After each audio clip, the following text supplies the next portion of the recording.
So before we get into today's lecture, anybody have general questions? Anything? Homework, lecture questions, comments, complaints? Okay, so today's lecture is going to be mostly live coding.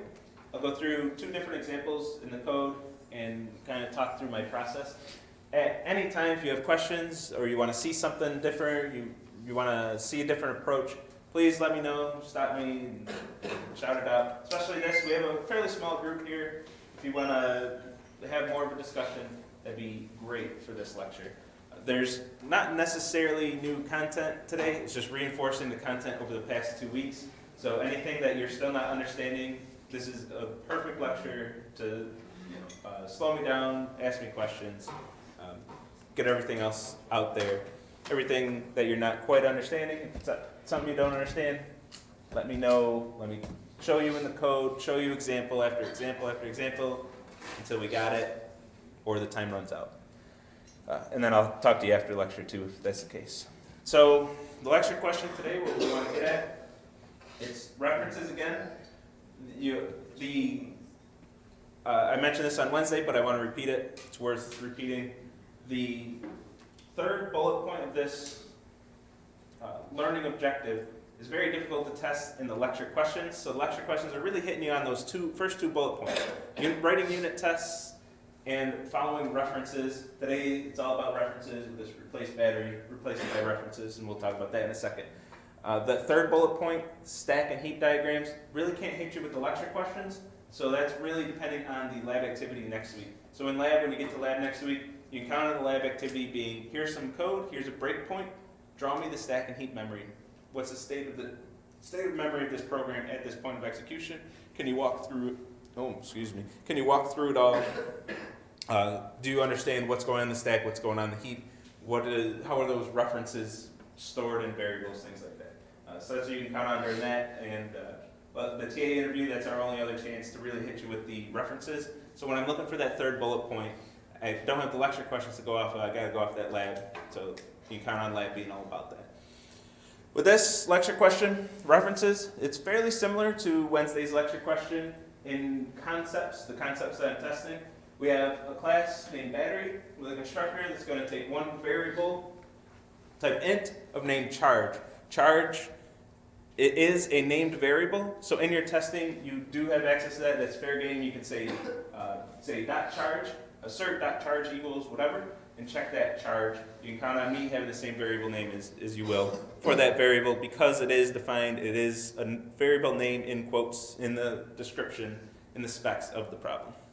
So this battery is kind of like the valuable class on Wednesday's lecture, where it doesn't have much information and there's no functionality, and we want to make sure we're testing this by reference. But now we do have one variable that we could check. We could check if we want to see, do these two variables refer to the same battery? This time you might be tempted to say, do their dot charges equal each other?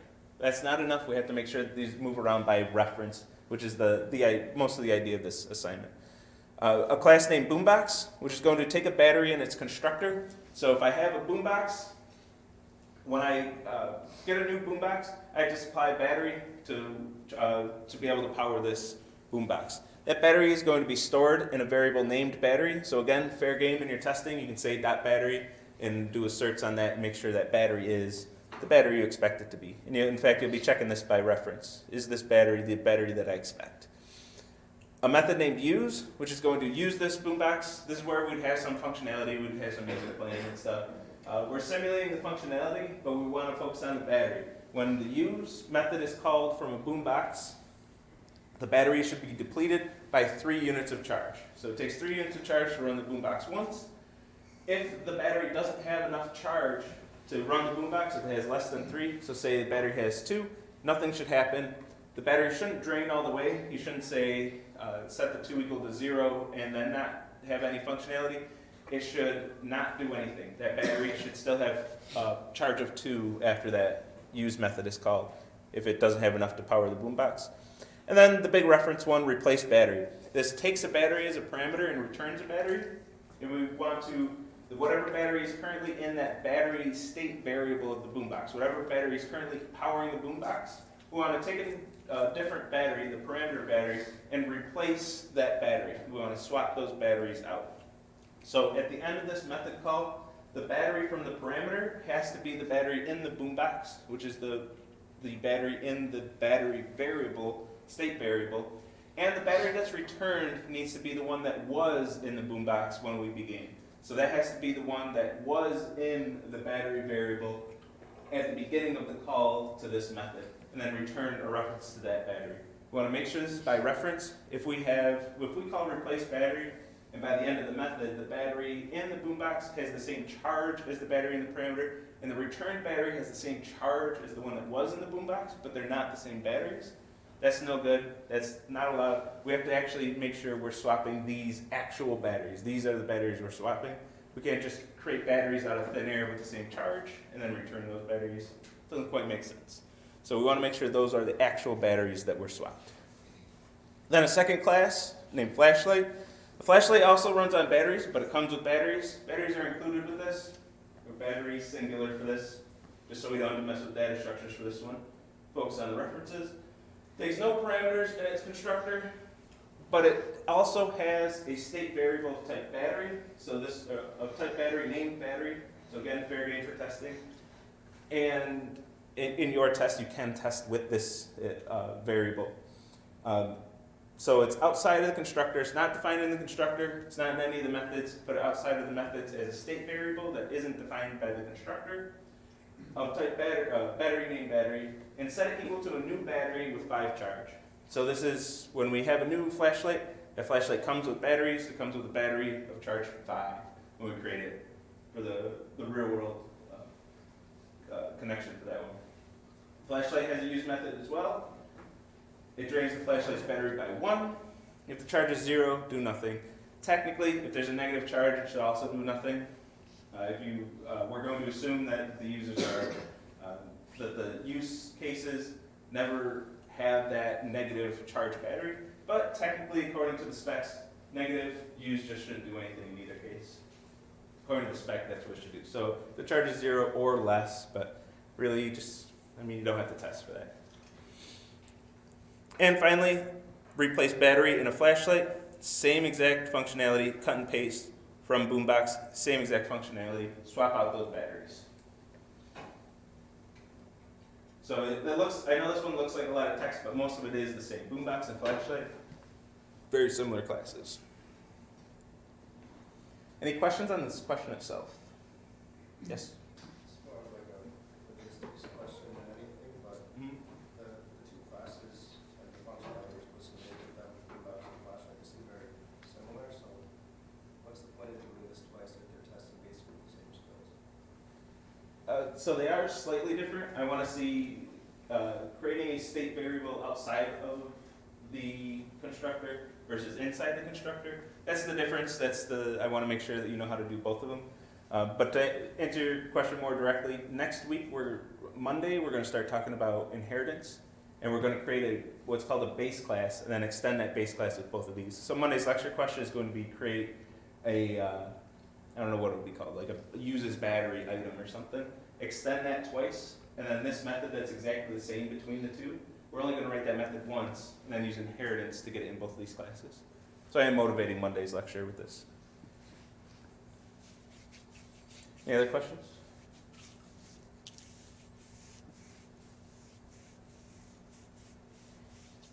All right. So the lecture is going to be 2 live examples. We're back to the lecture question. End of slides.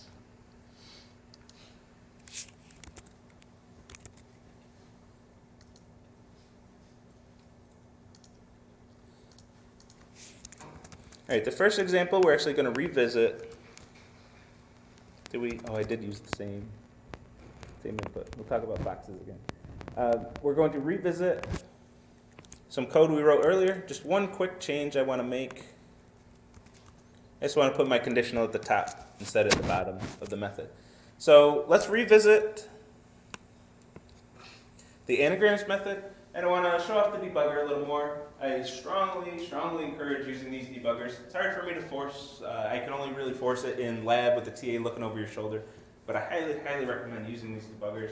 It'll save you hours and hours and hours of coding time. It'll help you find those bugs so much faster. Honestly, if everybody used the debugger, if when you had an error, everyone in this class used the debugger to see their errors, I don't think we'd really see any students in office hours. You wouldn't need us. You'd use the debugger, see what's going on, see the mistake, fix it, submit, get 100, go drink some beers or something, and be done with this.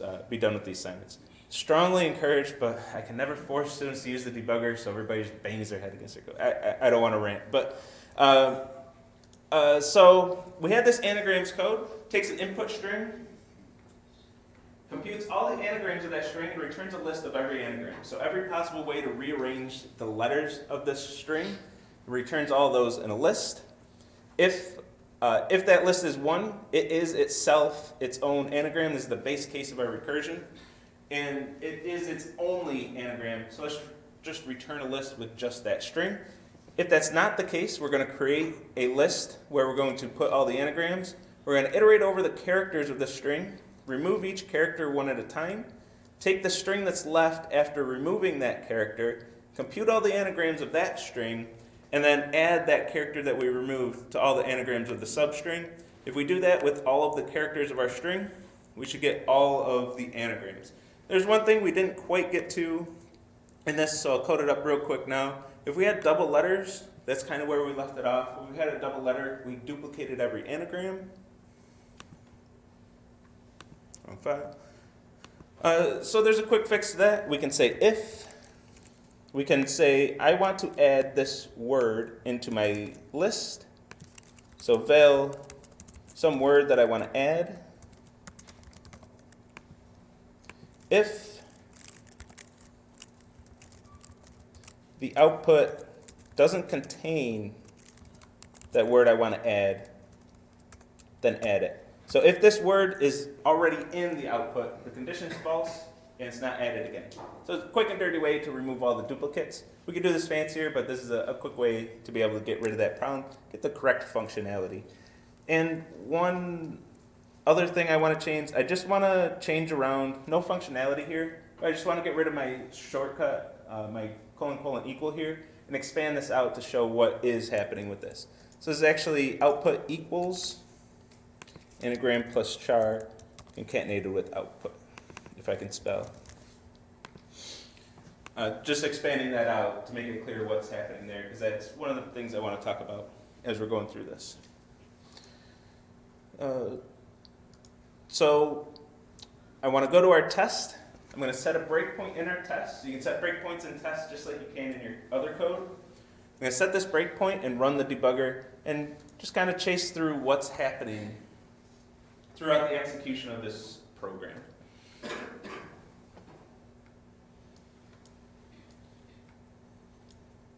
So I can see I get the wrong code being executed. I just used the debug button that just ran the last thing that I ran, which was from the last lecture. All right, now that I have the right one running, the first thing that we're going to notice when we run this debugger is there are a lot of frames on the stack. There's a lot of stuff going on. This is all the overhead of Scala test itself. There's a lot of stuff that Scala test does before it even gets to the point where it's calling our code. So we notice a lot of frames on the stack. We can look through all the stuff that it's doing, but we don't really care too much. And we can see that there was, in fact, a main method that was ran to begin this. It's just nowhere near our code itself. But there is a main method where we started, put all these frames on the stack, and finally got to our code, our test that's running. So here, our first input and output. We're inputting A. We expect the output of the list that's just A. Let's run through the execution of our program, step one at a time. Input.length does equal 1, so we're just going to return the list with A. Those lists are going to equal each other. I'm going to just resume this and resume. Oh, whoops. Silly mistake.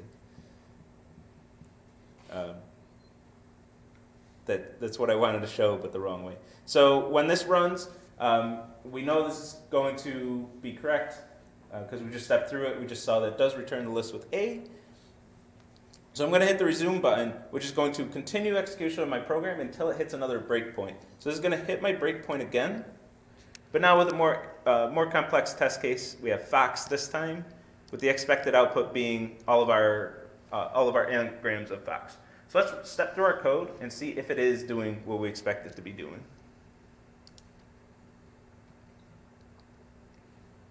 So we're going to get to our conditional false. So we're going to run the else.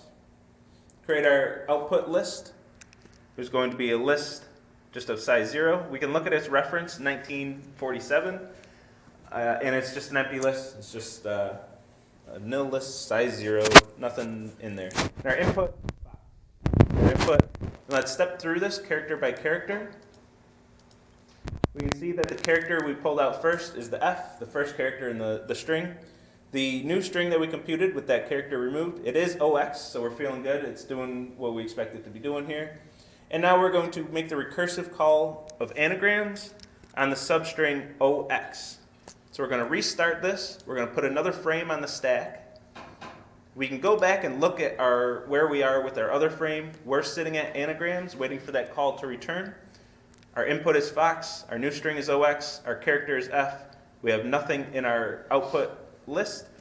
All those things are true, but that's sitting there waiting for this call to return.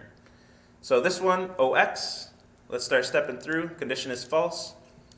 Pull out the O. We're left with just X. Make our recursive call, put another frame on the stack. Just X, we're just going to return it, length 1. Everything's looking good. Now we got our first return of a recursive call. So our anagrams that we have returned from that is a list with just X. And then we're going to append the character that we pulled out, that O, we're going to append that to the end of that. So we're going to have to add is our XO. That's not in our output list. Our output list is still empty in all of the recursive calls. Or not all of them. The one that returned wasn't, but, you know. And then add that to the output list. So our output list in this recursive call finally has something in it, XO. Now we hit the next iteration of the loop. Well, this one ends. Next iteration of this loop, index 1. Our original input, it's still OX. So we're pulling out the X this time at index 1. We're left with just O in that string, that new string that we created with that character removed. And we make our recursive call with just O this time. Length 1, return. We have our anagram new string, just O. We're going to add that, append our character to it, so to add is this OX. Not in our output list, so we're going to add that to our output list. So we have OX, XO. All of the anagrams of OX.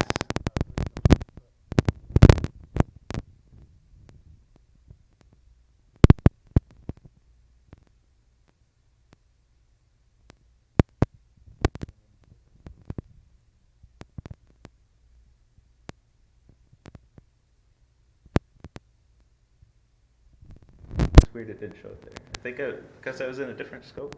But our original input OX, we have all the, we iterated over both of those characters. We have all of the anagrams of OX. So we can return this. And now we're going to go back to our stack frame, our original recursive call frame with OX. We got our return. We have our return value now with OX and XO.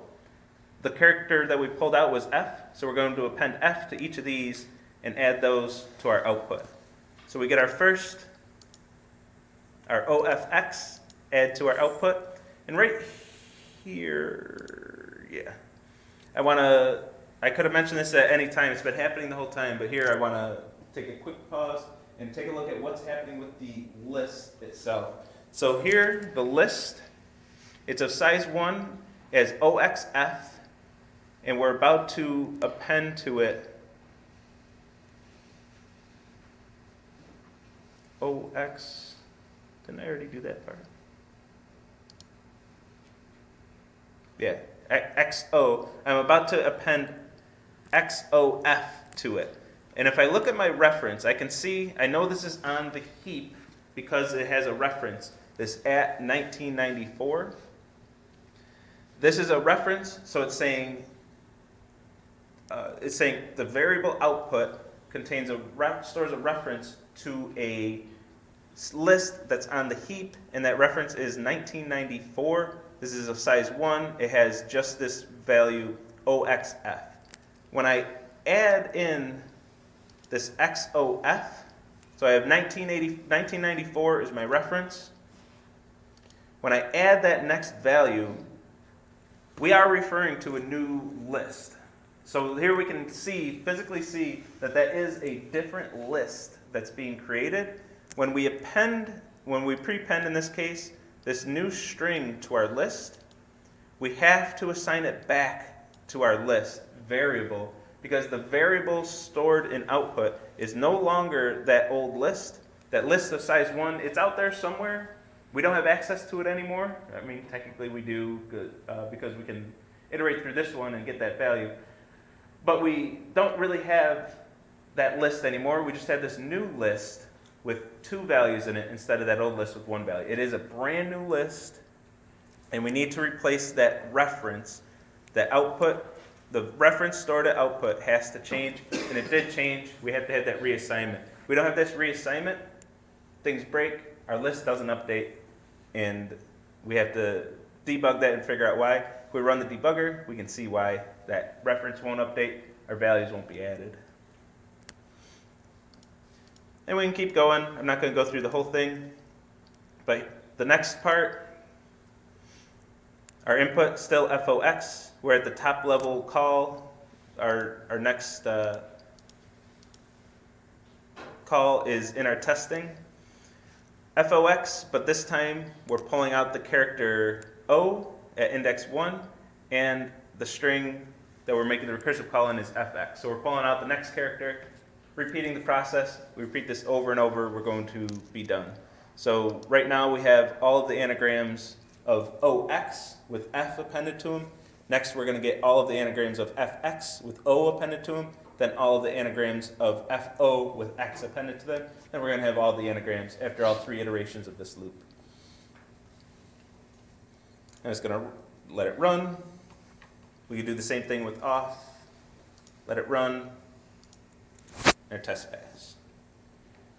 Any questions or anything anybody wants to see about this example?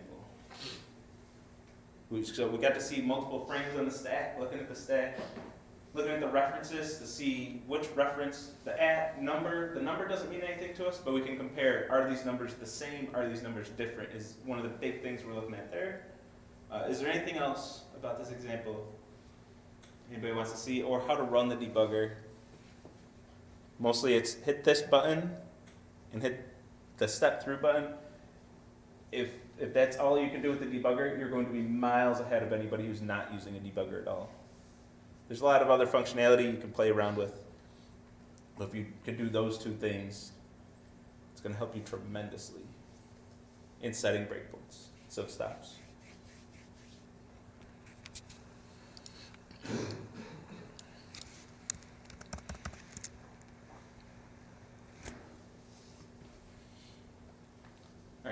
Let's see the next example. This is where I want to stress the references and comparing references in our testing. So let's do, what we want here is a player thinking about the jumper game for the physics engine. If we want to allow players to pick up items and store inventory, let's let them pick up items and drop items through a couple methods. And it will have the physics engine location and dimension. We won't end up using any today, we just won't have enough time to play around with that. So let's start this, and we're going to start with this game item class. So let's create a class named game item.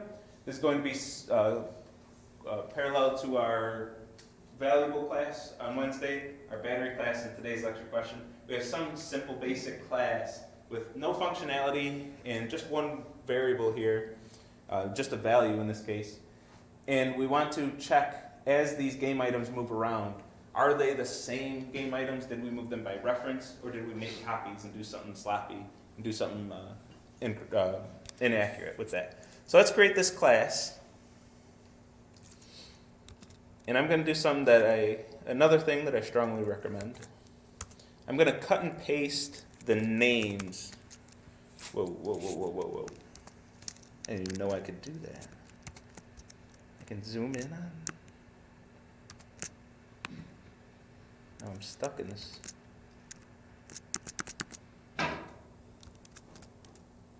Oh no. Maybe that's better. Still want to zoom in on this, but I can't get out of it now.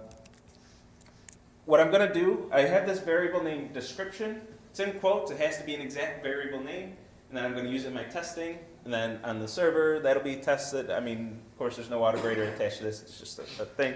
But whenever I have a spec, which will follow you outside of academia, when you get out there in industry, you'll have a spec, and it'll say, create a class with this exact name.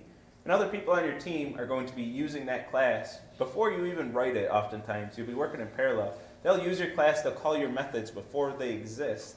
There'll be testers who are going to test your stuff before it exists, and you have to have those right names. That's just something that won't go away.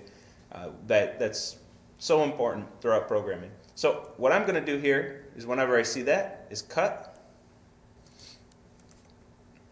and paste. Value, paste.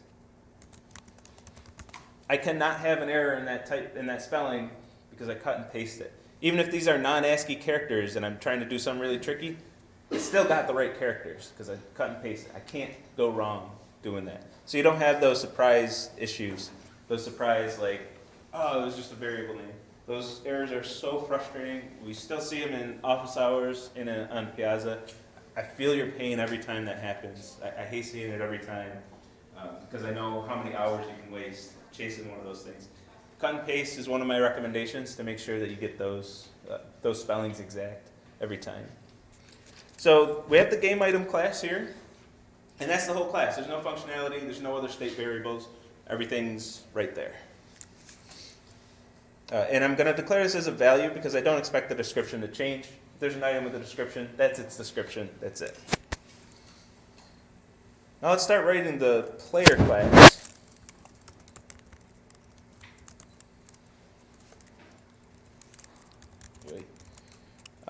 We're going to add the physics engine stuff. Not use it today again, but I'll add it in since I wrote it in the spec. Location, physics vector, val. Dimension, we can do val because we don't expect that to change. And they're both those 3D vectors. And I have the physics vector class here. It's a 3D vector, XYZ, val default to 0. And then a toString so I can print it out all pretty so I can read what it's telling me, what its value is. And then I need two methods, again, cut and paste. It's one time where it's recommended that you cut and paste. Returns unit, takes a game item. Another method, especially this, there's so many letters there. I'm not going to type it character for character, squint my eyes, make sure every character is the same. It's painful. Cut and paste. Description, string, returns a game item. And for now, I don't want to focus on that one yet, so I'm just going to have it return null. But let's start with pickup item. Null is just to get rid of the compiler errors because it's going to want a game item. Returning null is valid according to the compiler. Not something we should do, but as a placeholder, I'm going to be fine with it. So let's have pickup item. Now we need some way of being able to store the inventory. We need to store multiple items. I'm thinking a data structure. I don't know about you. I hope you are thinking a data structure, but we're going to need some data structure to store these. I'm going to use a list. And that list is going to change by reference since it can't change. It's immutable. So I'm going to have this as a var or else I can never change my inventory. So a var inventory list of game item equals a list. Pickup item, this dot inventory. Okay, append item. So with that functionality, I want to jump over to my testing. There are a lot of arguments as to when to test. The kind of natural thing to do, the thing that probably most of you are doing on the assignments, is to test after you write the code. There are, some might argue that that's the best way. I'd say probably not. We can do what I'm going to do here. I'm going to test as I'm coding. So I'm going to write a piece of functionality, then write some testing for it, write another piece of functionality, write some testing for it. That kind of works for me. Another way that a lot of people strongly push, including some of my colleagues here, some other classes, you might get this pushed on you pretty hard, is test-driven development, which is where you write your tests before you write any code. Look at the spec, write up all of your tests, and then start coding and use your tests to let you know how you're going as you go along. There are a lot of advantages to coding that way. To write the test first. Maybe I'll do that for some of these live coding examples later in the semester. I should probably do it that way. But write the test, make sure you fully understand the spec, which is kind of what the pre-homework's getting at. Give me some input-output behavior. You should write those up as test cases before you even start writing the code. Recommended. Or do what I'm doing here and do it kind of in step. But anyway, I'm going to start testing before I have full functionality. I cut that and I'm not going to be able to use it. Test, and I'm going to type it, so I'm going to be very careful about my characters. Test player. I'm going to double check and squint real hard, make sure. Test player. It looks good. I probably have it okay.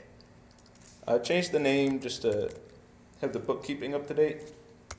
I cut and paste that old one just so I don't have to remember all the boilerplate, how a Scala test is set up. I don't want to remember anything I don't have to, so I'm not. I'm going to create a player.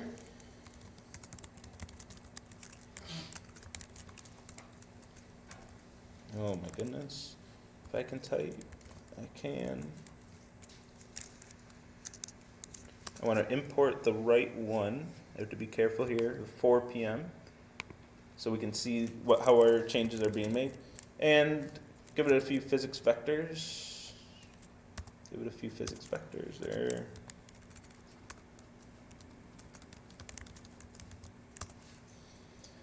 And I'll just use the default physics vectors that default to 0. Then p1 dot pickup item. New item. What kind of item do we want to pick up today? Anybody have a preference? Onions.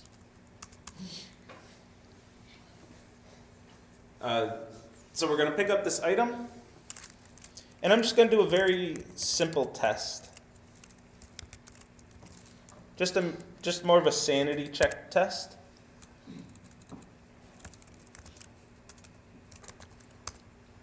And just make sure that I have one item in my inventory.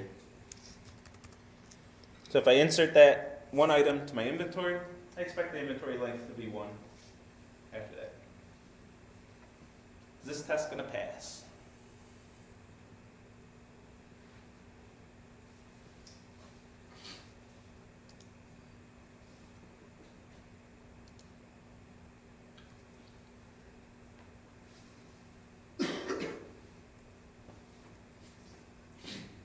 Post on Piazza, run office hours. It doesn't work. No, we're going to run the debugger. So test failed, expected length 1, actually got length 0. So I'm going to set my breakpoint, and I want to step through the debugger and see what's happening here. Where did I go wrong with this code? Run it in debugger.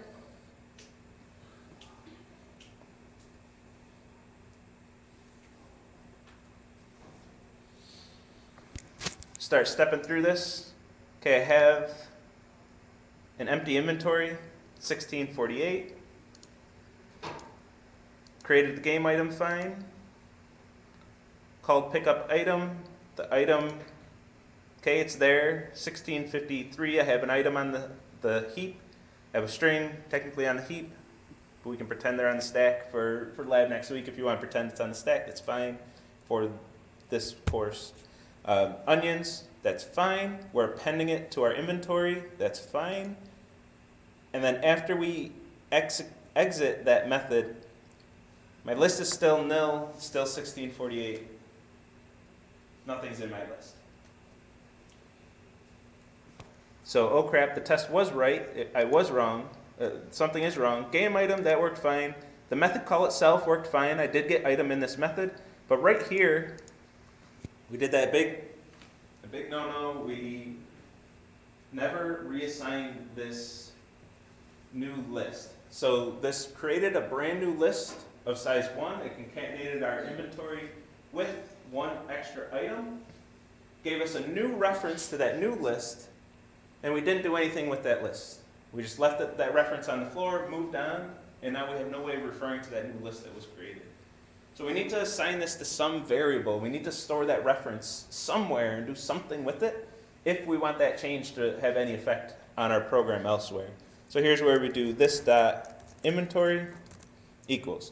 Reassign that reference. We want inventory to refer to the new list after we add that item.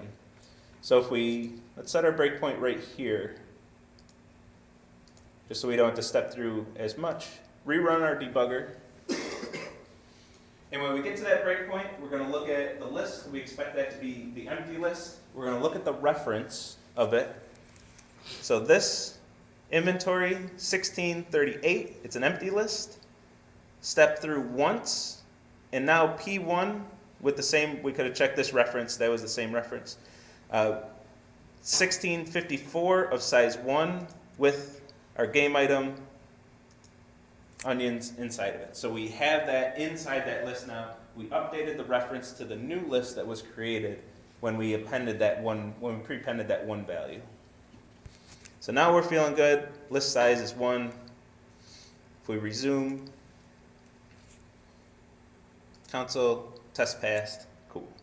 So we haven't tested really any functionality yet, but at least we got that first part. And this is why I recommend, at least, if you're not doing test-driven development, at least test in line one functionality at a time.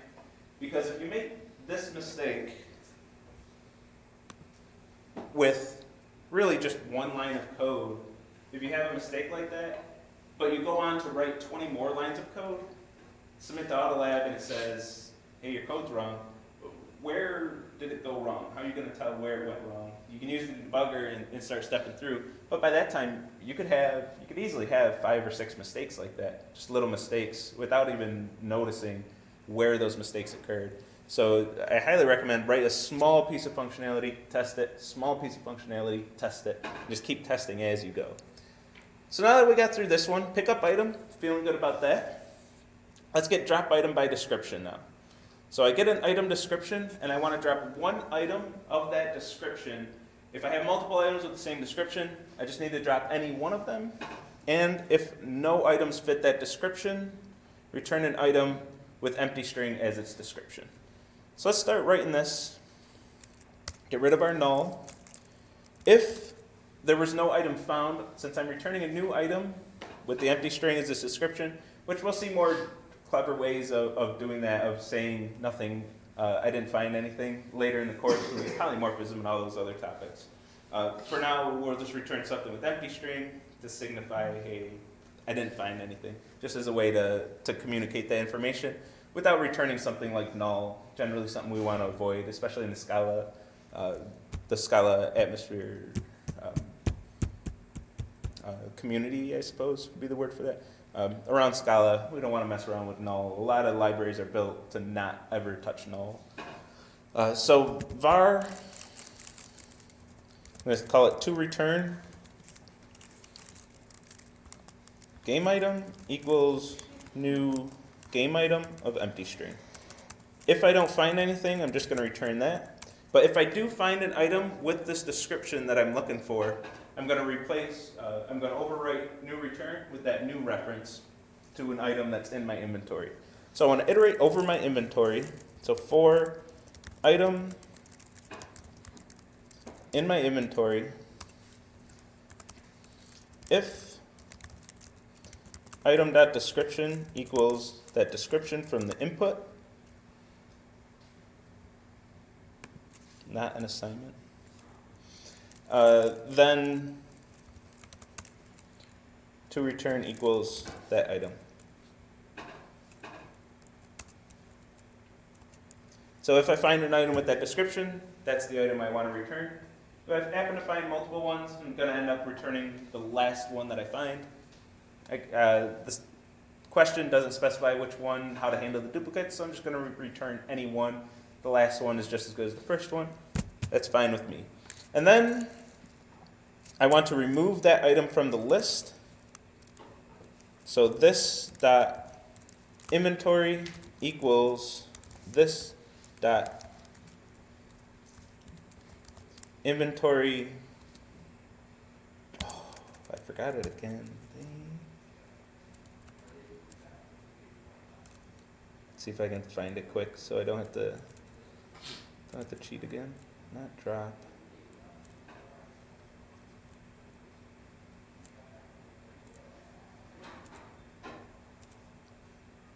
It's one part tripped me up on all 3 lectures.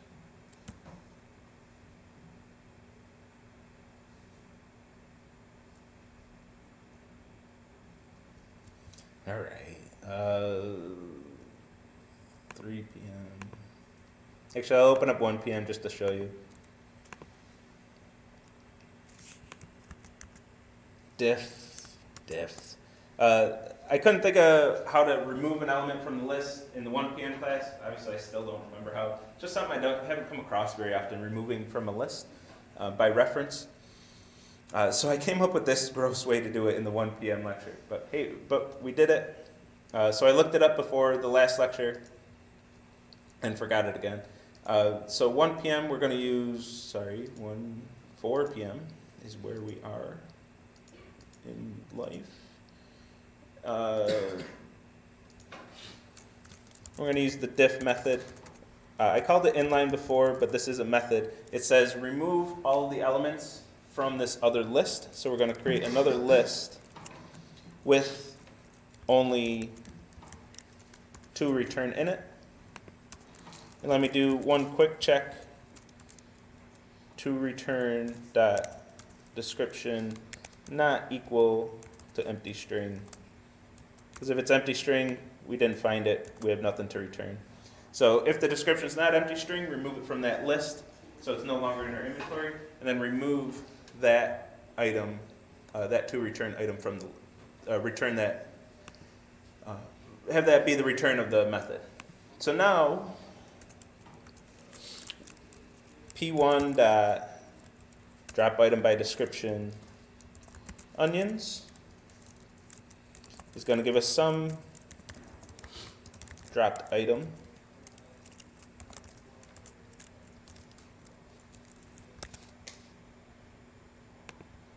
And I want to make sure that's the right item, but how am I going to do that?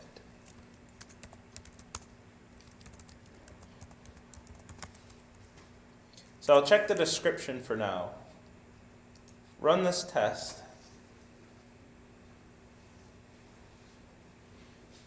And we pass. So we should feel happy, right? But our tests are pretty weak here. So what if, instead of returning the item itself like we're supposed to, what if I return a new game item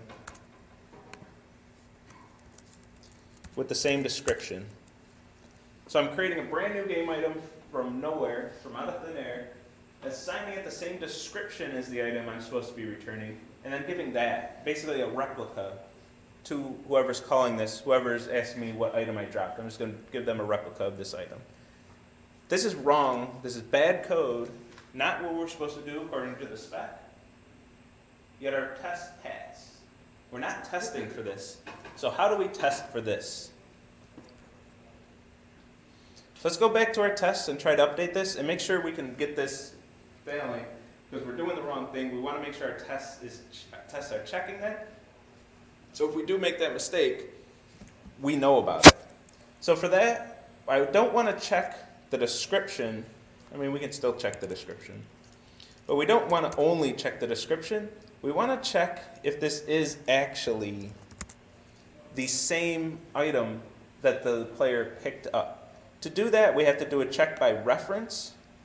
So we're going to need a reference to this item that they picked up.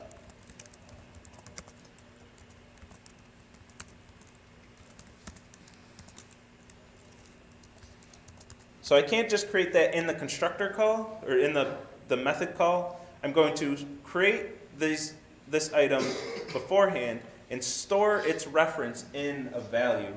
Now I can check that by value. I won't run through the debugger and the whole thing, but let's stop it right here. Compiling. And now, when I get that dropped item, I can see that this has the same description, but it's an item at 1641 for the reference. And onions, that variable that I stored earlier, 1640, these are different onions, and we can verify that. We can look in the debugger and see these are different items. They're not the same. When I do the equal right here, this is going to compare those references, not any values, or the value of the reference, technically. Check the references. The references are not the same, so we're going to fail. Those were not the same references. We can look at that with our eyeballs in the debugger. References not the same. Then we can get, the references were not the same as our message in Scala test as well. But with the debugger, we can see exactly when those references mess up, when they're not the same. Change this. Okay, good. We had wrong code, and our test correctly said that's wrong code. Let's fix it. Return this by reference. Test pass. We want to check those references, not just the values.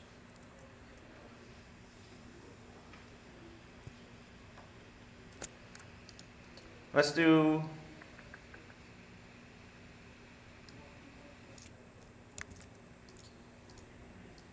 one more thing. We're only testing just one item picked up and dropped. We won't have time to do full testing. We only have a few minutes. But let me at least get a few more items in here. I shouldn't have chose lettuce. I don't know how to spell lettuce. Did I get that right? Oh, winner. And croutons. Let's make a salad. So let's give this more items. We're going to expect the item length to be 4. I won't write all my tests here, but I do want to check out the dropped item method.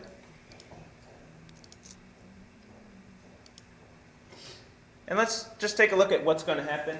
I want to verify that I'm actually dropping the right item. Our code could be completely broken with that previous test. Maybe it just works with dropping an item, just drops the only item you have, or just a random item. A lot of behavior wouldn't be caught by that test. We also didn't try to drop an item that is not in our inventory. There are a lot of things we didn't test that we'd have to add. But let's at least look through the execution and see if it looks okay to us. So here we have an inventory with 4 items. Croutons, lettuce, pickles, onions, looking good.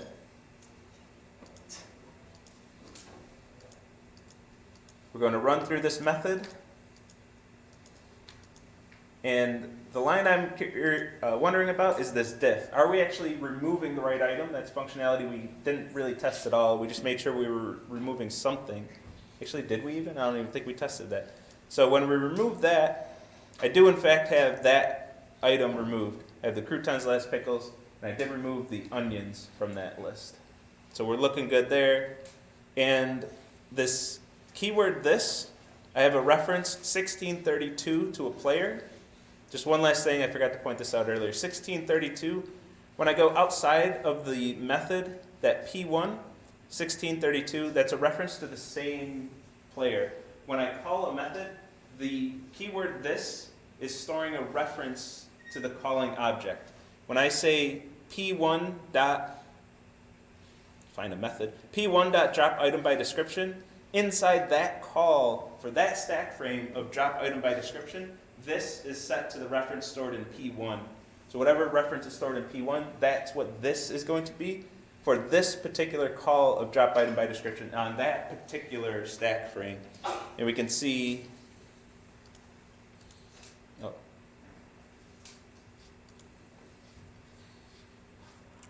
And we can see in that stack frame, I should have paused it earlier.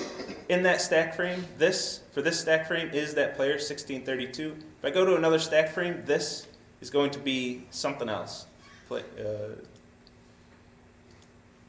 A different player in this case. Oh, yeah, the test player. The test player, an object of type test player in this case, is, in this instance, in this stack frame, is the reference to this. So this is changing as we're moving around stack frames, depending on what reference called, what object called a particular method. It's going to be a reference to that calling object. With that, have a good weekend. See everyone Monday.